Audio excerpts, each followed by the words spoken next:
Hey, hey, hey. Alright, Joe, so all the way back on December 8th, the Indiana Pacers lost to the Charlotte Hornets by 4 points, dragging them to a 10-15 start to the season. And after making the Eastern Conference Finals, this was just way below expectations. To be honest, I was even watching a whole lot of these games because, from what I've been hearing, the Pacers just looked not that great. And the numbers back it up too. If we look at every team during that stretch, we'll see that the Pacers were tied for 20th in total wins during that time. We can even look at offensive rating.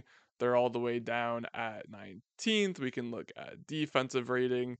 They're all the way down at 24. And then even the final one, net rating, we can see that they are at 23. But since that point, across their last 22 games, you can see that there is a lot more green than red. They are 17-5. That includes a 5-game winning streak, a 6-game winning streak, and they are currently on a 3-game winning streak as I am recording this video. And we can take a look at the numbers for this stretch too. They are tied for 4th in the NBA in wins. Their offensive rating during this stretch is 5th. Defensive rating, they are at 8th. And net rating, they are at 4th. Not quite in that upper echelon with the Thunder, Cavaliers, and Celtics, but they are in that next tier below. And then last but not least, I love checking in on 5-man lineups, raw plus minus every now and then because, at the end of the day, basketball is simply put about just scoring more points than the opposing team. So this stat literally just tells you which 5-man lineups are doing exactly that, scoring more points than their opposition. And as you can see, at the top right now is the Pacers' current starting lineup of Tyrese Halliburton, Andrew Nembhard, Benedict Mathurin, Pascal Siakam, and Miles Turner. They currently have a plus 113 on the season, and as you can see, it is not exactly close at the time of me recording. So in looking at the stats across the entire season for the Pacers, there were a few things that stood out to me as to why this midseason turnaround has been happening for them. First up, we have the return of healthy Tyrese Halliburton. This is easily the best basketball, at least the best he has looked on the court since that first half of last season. Even just from a number standpoint, across the first 25 games, his assist to turnover ratio was a little over 4. His 3-point shooting was below average compared to the rest of the league, whereas across the last 21 games, the Pacers started winning. Assist to turnover ratio is up to about 6, and the 3-point shooting is back to being elite. And the reemergence of Tyrese Halliburton is even more noticeable when watching the actual games, as he definitely has his burst back. He is back to driving to the rim and getting a whole lot of rim pressure with confidence. His driving kick game looks as good as ever. He's back to looking very confident when shooting the ball. The step back threes are clean. He's even doing things on the defensive side of the ball, which, if he is able to maintain this level of two-way play, he'll be back to being a big threat to opposing teams in no time. Now, the second reason has been Andrew Nembhard and his return to normal form. Across the first 11 games he played this season, his numbers are very pedestrian, only 8 points, 4 assists, 2 rebounds, and not great efficiency. He also missed 14 of the first 25 games the Pacers played. You compare that to his last 20 games, where, again, his numbers are back to normal, 12 points per game, 5 assists, 4 rebounds, and the shooting numbers are back to where they should be. And similarly to Halliburton, the game tape shows this as well. Nembhard is back to being a great driver of the basketball. Anytime he's able to get the ball to the middle of the court, that foul line area, it's bad news for the defense. Great at getting buckets, extremely patient with the ball in his hands, had a couple of really nice and ones from this game against the Hawks. And reason number 3 has been the addition of Thomas Bryant. He was traded from the Miami Heat to the Pacers on December 15th after the Pacers lost their entire bench big rotation to torn Achilles, which is pretty insane. Even though the numbers don't stand out a whole lot across the 21 games he has played, just the fact that the Pacers have a reliable big that they can depend on to give Miles Turner some rest for 14 minutes a night has been awesome for the Pacers, especially when you throw in the fact that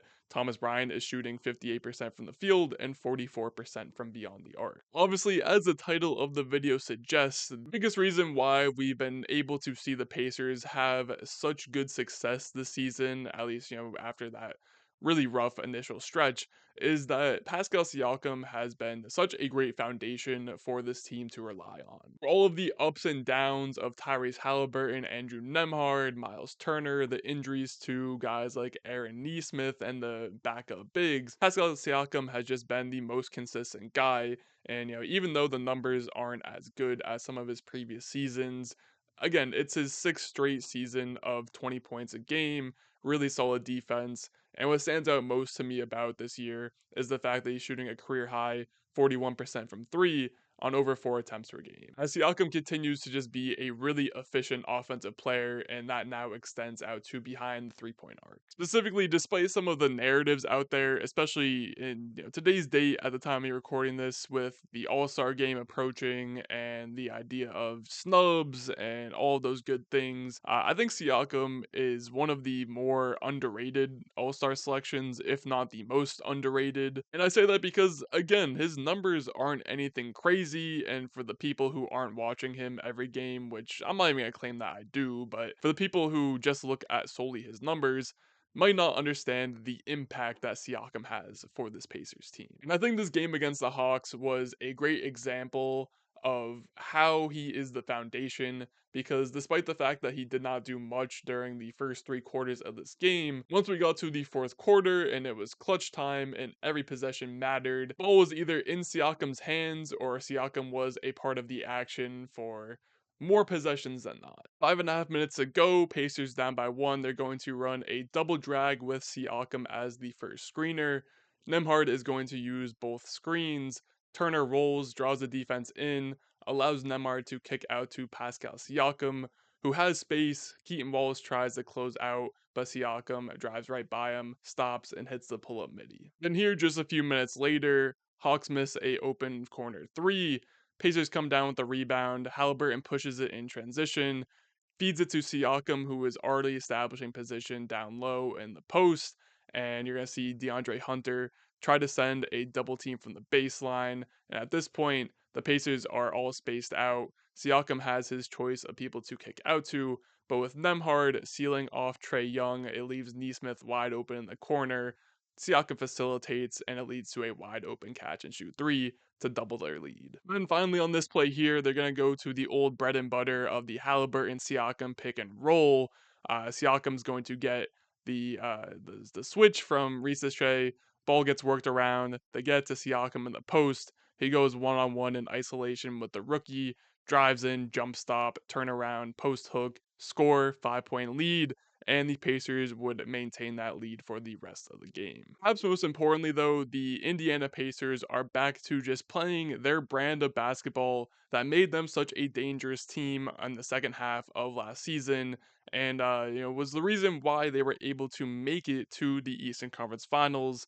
Plus the additional injury luck they had along the way. And what I'm referring to is their pace of play and the fact that despite not having the best defense in the world, because they still have a lot of the same issues when it comes to interior rim protection, rebounding the basketball, especially when opposing teams are able to pull Miles Turner away from the rim.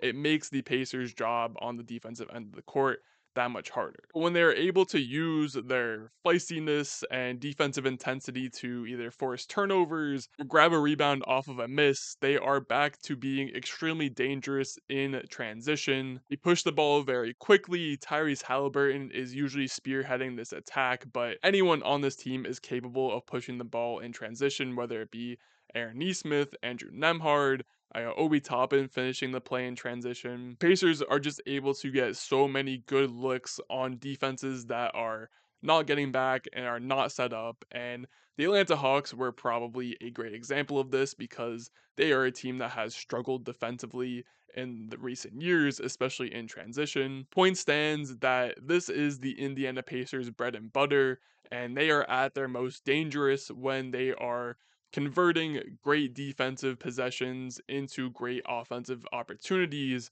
where they're able to score points very quickly. And at the time of me recording this, the Indiana Pacers, with this great run they've had for the last 22 games or so, have found themselves all the way into fourth place in the Eastern Conference. And I think that is a really good spot for them. Again, they have not been as great this season as teams like the Cavaliers and the Celtics, but they very firmly belong in that Knicks Bucks tier. They're definitely better than the Heat, Pistons, Magic, Hawks, all the teams below them. And again, as great and exciting as Tyrese Halliburton has been throughout his Pacers tenure, I do still believe I'm a part of the group that believes that Pascal Siakam remains the best player on this team. He's the guy that they rely on down the stretch during crunch time. And again, he very much deserves this all star nod for the season that he's been having, being the most consistent pacer, keeping them above water. And now that the rest of the team is also stepping up and playing good basketball, the Pacers are back to being a very deadly team in the East.